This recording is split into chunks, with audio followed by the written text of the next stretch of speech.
세계은행이라고 있습니다. 보통 WB라고 하면 잘 모르고요. 저도 옛날에 WB라고 하는 월드뱅크라는 게 새로 생긴 줄 알았어요. 그런데 그게 우리 어릴 때는 IBRD, 지금도 또 그런 이름을 쓰지요.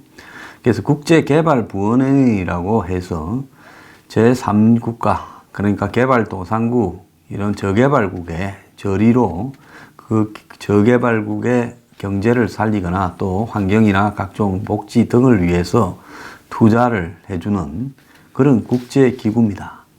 자, 이 기구도 2차 대전 끝나고 미국이 중심이 돼서 만든 브레튼 우드 체제와 관계가 있고, 또 이런 그 브레튼 우드 체제 아래서 IMF가 생기고, 그래서 IMF 회원국은 의무적으로, IMF는 이 세계 뭡니까? 통화기금이고, 그래서 이건 저개발국을 돕는 게 아니라 이 통화적인 부분에 있어서 국제적인 은행 중에 은행이라고 보는 것이 IMF고, 저개발국을 돕는 일은 또 그 자매 기관인 IBRD, 월드뱅크가 수행을 해왔습니다. 그래서 국제통화기금 회원국은 의무적으로 세계은행에 가입해야 됩니다. 그래서 188개국이 지금 회원으로 되어 있는, 그래서 김용은 한국 사람 중에는 최초로 이런 국제기구에, 국제금융기구에 이렇게 수장이 됐죠. 아시아계에서도 이 세계은행 총재가 됐던 사람은 김용이 처음입니다. 이 임기는 5년이에요. 2012년에, 그러니까 오바마 때 돼서 2017년까지 하고, 또 2017년에 연임에 성공을 해서 2022년까지 하게 돼 있는데, 임기를 3년 반이나 남기고 갑자기 이 사람이 그만두는 겁니다. 참고로 김용은 부모가 이북에서 내려온 사람이에요. 그래서 59년에 이 사람이 5살 때 부모가 데리고 미국 아이오와로 이민을 가고, 그래서 고등학교 때부터 뭐 공부를 잘했어. 학교 총학생회장도 하고 수석으로 졸업을 했고, 그 아이비리그에 속하는 브라운 대학을 졸업한 다음에 하버드 대학에서 의학 박사와 인류학 박사를 했다는 거예요. 그래서 하버드 의대에 재직할 때 중남미 러시아 등의 빈민 지역에서 계력 치료를 위한 모델도 만들어서 성공했고, 또 2004년에는 세계보건기구의 에이즈 국장을 맡아서 후진국 에이즈 치료를 해왔습니다. 그러니까 일종의 그 후생, 의료 분야의 전문가인데, 근데 이 사람이 이제 2009년에는 이 다트머스라고요. 여기 아이비리그에 속한 대학이죠. 명문 대학인데 여기에 또 총장까지도 했어요. 그러니까 아시아계가 올라가기 어려운 분야에, 즉 아이비리그에 있는 대학교 총장이라든가 또 금융 관련 기구의 총재라든가 이런 자리까지 오른 입지전적인 인물입니다. 근데 이 사람이 2012년에 세계은행 총재가 될 때는 오바마 당시 미국 대통령이 강력하게 후보로 추천을 해서 세계은행 총재가 됐죠. 오바마도 흑인이다 보니까 아마 유색인종 부분에 대해서 좀 생각을 가지고 있으니까 기회가 왔던 것 같습니다. 근데 이 사람이 임기를 놔놓고 물러가고, 그리고 물러가는 정도가 중요한 게 아니라 물러가서 뭐 국제 이런 지금 하고 있는 일과 비슷한 어떤 개인 회사에 간다라는 이야기까지 나오고 있어요. 개발도상국 인프라 투자에 초점을 맞춘 민간 기업에 합류할 거다. 그럼 뭐 저개발국의 인프라에 초점을 맞춘 민간 기업, 그러면 저개발국의 융자를 지원해. 저개발국이라는 게 돈이 없잖아요. 그걸 가지고 공사를 해서 돈을 벌어가는 일을 한다. 뭔가 찝찝해요. 지금 하는 일과. 그러면 하는 일과 관련성이 있는 부분에 이미 일자리를 찾아봤다. 이 사람이 살아온 삶이 그럼 고작 이런 거였는가라는 문제도 나오는데, 그러면 이런 일까지 찾아놨다는 것은 이미 오래 전부터 그만둘 부분이 추진됐다는 겁니다. 그런데 어제 이제 그저께 사임한다고 발표가 공식적으로 나왔는데 2월 1일 날 물러간다라고 이야기를 했어요. 그래서 이사회에서 갑작스럽게 이사들한테 사임 소식을 밝혔는데, 예정에 없는 이사회가 갑자기 소집되어서 세계은행 이사회가 이사들도 의아하게 생각을 했다는 겁니다. 그래서 25명의 이사들 앞에서 마이크를 잡고 세계은행을 떠나기로 한다라고 이야기를 했어요. 그래서 이날 오후 이 김용을 만나게 돼 있었던 국내 한 연구소장은 지난주 어렵게 시간을 잡아서 워싱턴까지 왔는데 3시간 만나기 면담 3시간 전에 취소 통보를 받았다는 거예요. 참 워싱턴까지 갔던 사람은 또 뭐고 아직 그만둔 것도 아닌데 그렇다고 안 만나준 것도 뭔지 참 의문입니다. 그런데 왜 갑자기 그만두냐는 부분에서 이 사람이 이 머누신 미국 재무장관 또 그리고 폼페이오 미국 국무장관과 사이가 매우 나빠졌는데 그 원인 중에 하나가 중국에 대한 대출 부분을 가지고 머누신 이 미국 재무장관이 강하게 비판했다는 거예요. 미국하고 이 지금 중국하고 전쟁 중인데 무역전쟁 중국의 돈을 빌려주느냐. 자, 이 부분과 우리가 하나 좀 볼 게 있습니다. 과거에 중국이 한 3, 4년 전입니까? 아시아 인프라 투자은행을 만들어가 한국도 한 4조 됐죠. 부총재 자리 하나 깨찼다가 또 한국 내부에서 벌어진 문제로 그것도 뺏겼죠. 근데 중국이 아시아나 아프리카의 저별강국을 돕는다고 그래 이 AIIB라는 이런 기구를 만들어서 저거 돈도 좀 내지만은 세계 각국의 돈을 다 태워가지고 중국이 총재를 맡으면서 저거 지금 경제가 꺼지면서 중국의 수많은 시설, 기술자, 장비가 놀고 있어요. 그걸 들고 가서 공사를 저거가 해먹겠다고 만든 조직입니다. 당시 미국은 여기에 대해서 매우 불편하게 생각했고 또 IBRD 세계은행과 아시아 쪽의 파트너, 미국이 주도하는 파트너가 아시아 개발은행 ADB였는데 그건 일본이 주도해왔죠. 그런데 중국이 이제 그걸 주도권을 뺏어가려고 하는데 여기에 한국 등 철없는 나라들이 많이 뛰어들었어요. 그래서 IMF고 세계은행이고 이런 거는 사실상으로 총재를 미국이 임명한다라고 해도 과언이 아닐 정도로 지배 구조가 미국에 이렇게 마음대로 하게 돼 있습니다. 그런 속에서 중국이 그런 기구를 만들고 그러면서 또 이 세계은행에서 대출을 해갔다. 자, 미국의 트럼프가 기분 나쁜 부분일 수 있고요. 또 하나 부분은 이 사람이 한국을 드나들면서 문재인 정권이 요 근래에 했던 이야기를 한번 보세요. 북한이 비핵화에 들어가면 IMF나 세계은행 등을 통해서 북한의 이 국제적 자금을 끌어와서 북한을 부흥시키겠다. 이런 이야기를 문재인이 여러 번 했던 걸로 기억납니다. 그러고 보면 작년 9월 26일 날 문재인이 북한의 경제 개발을 위해 IMF와 세계은행에 북한이 가입하기를 원한다 말을 하면서 미국의 북한 전문 매체 NK 뉴스에 따르면 문재인은 그때 이제 미국을 방문해서요, 유엔 간다고. 그래가지고 미국 외교협회가 초청한 토론회에서 김정은이 IMF 세계은행과 같은 국제기구에 가입하길 원하고 있다. 문재인은 북한이 경제 개발을 위해 핵무기를 교환하기를 바란다면서 이같이 말하고 한국이 실질적인 비핵화 조치에 따라서 이 제재가 해제가 되면 북한의 경제 개발을 지원할 계획이고 국제기구의 금융 지원이 필요하다. 이렇게 강조를 했다고 합니다. 자, 문재인은 한국은 북한 인프라 건설을 포함해 북한 경제 개발을 위한 계획을 가지고 있고 이것이 한국 경제 성장에도 도움이 될 거다면서 국제기구에 북한에 대한 금융 지원이 필요하다 하면서 북한의 경제 발전을 돕는 데 수많은 한계가 있을 거고 그래서 북한의 인프라를 지원하는 국제적인 자금이 만들어져야 될 거고 세계은행, 세계경제포럼, 아시아개발은행을 포함한 국제기구가 북한을 도와야 될 거다.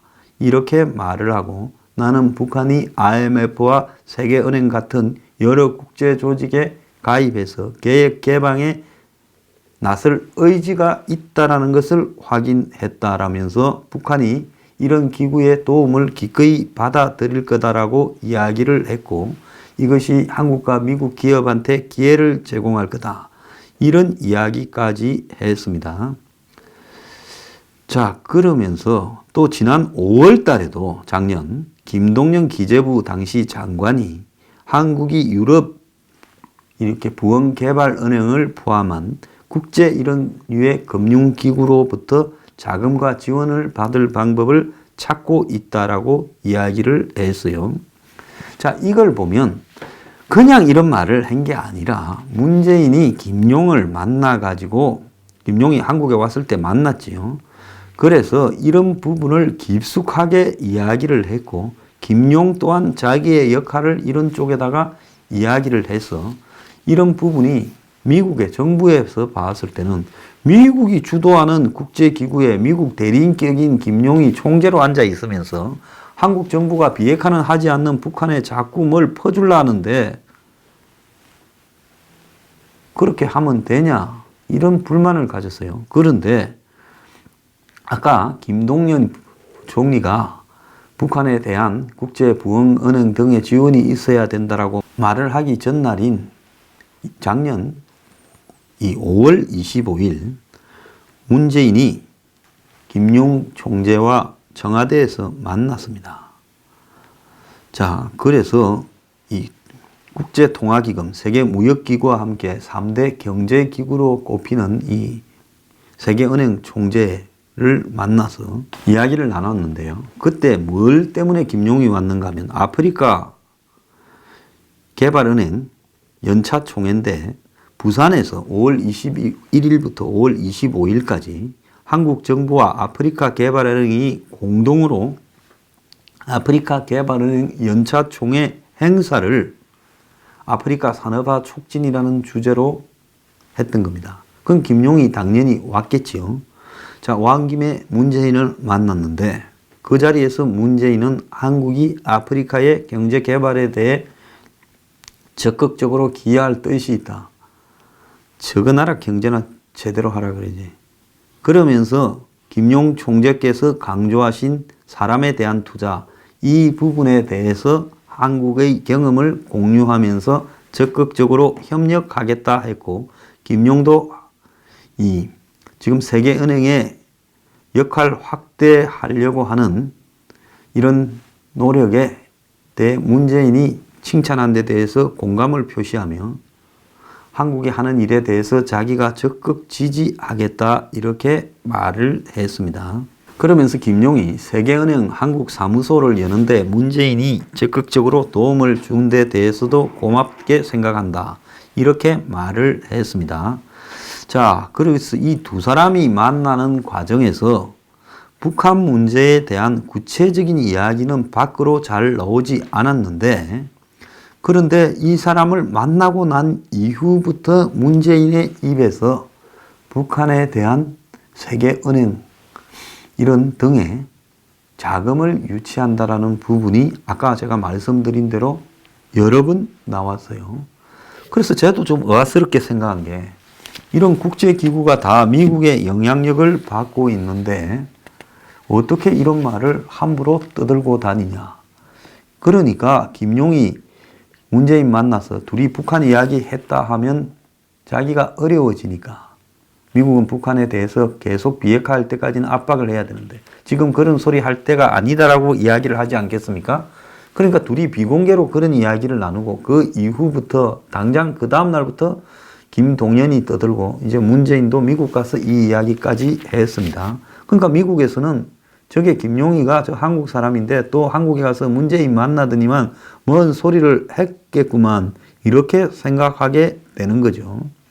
자, 그래서 트럼프하고 많이 불편해졌다라는데, 자, 김용은 오바마 때는 매우 친했어요.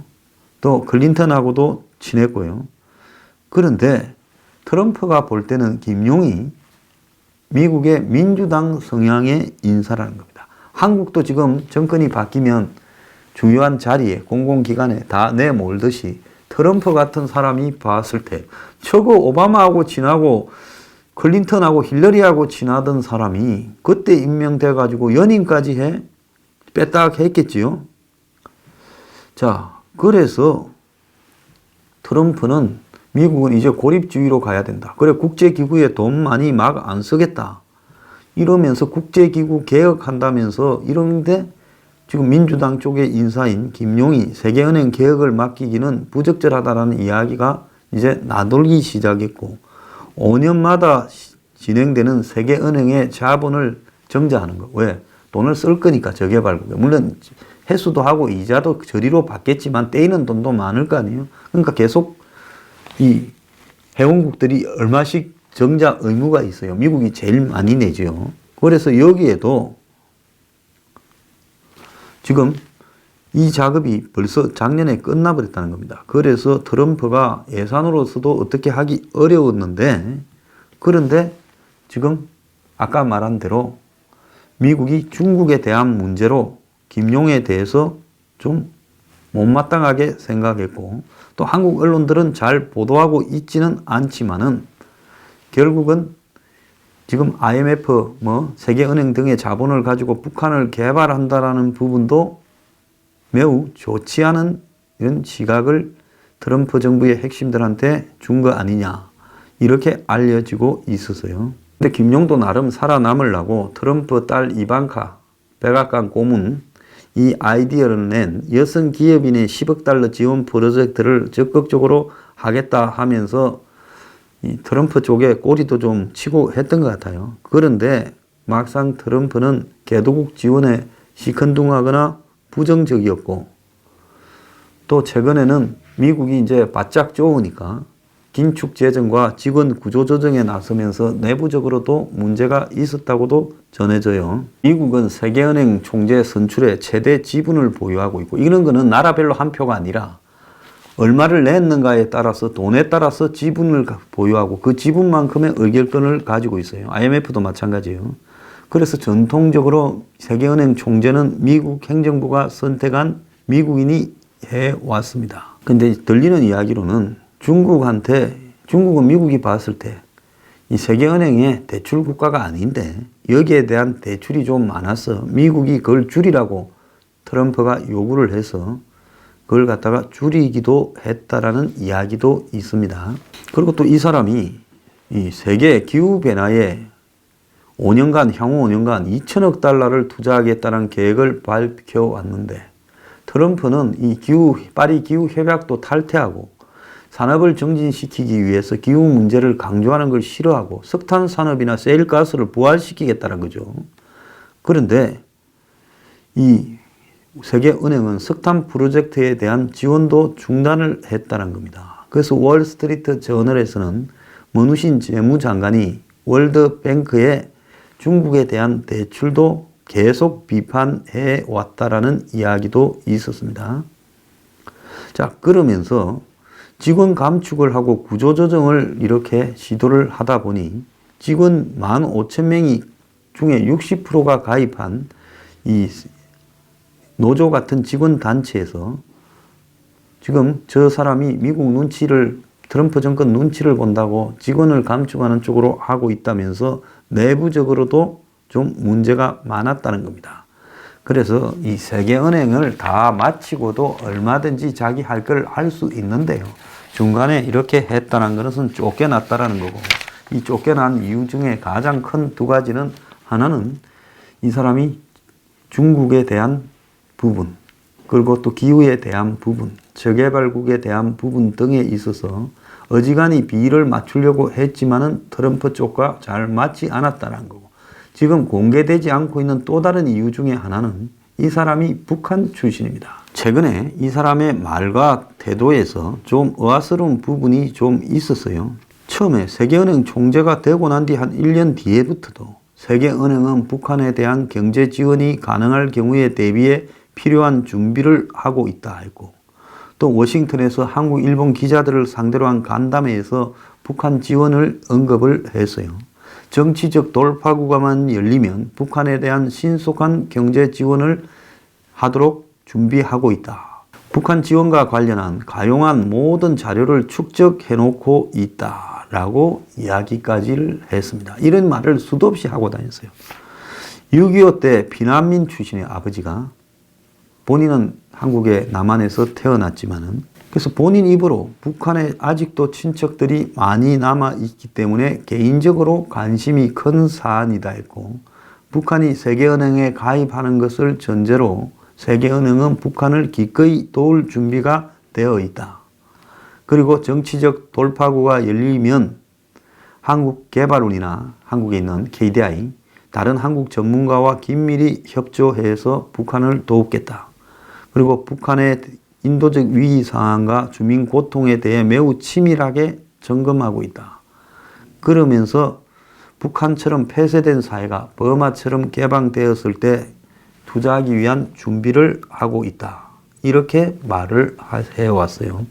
북한은 이 세계은행 188개국에 들어가지도 않은 나라입니다.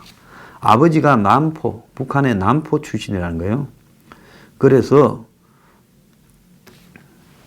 이 한국으로 이 전쟁 때 아버지가 월남을 했고, 아버지가 서울대 치대를 졸업했고 미국으로 유학을 갔고, 어머니는 시인의 딸로 철학을 전공했다는 거예요.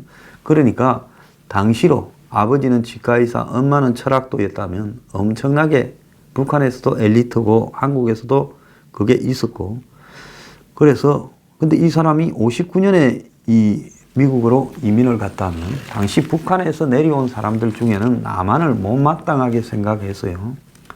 남한도 싫어서 아예 미국으로 간 사람들이 많습니다.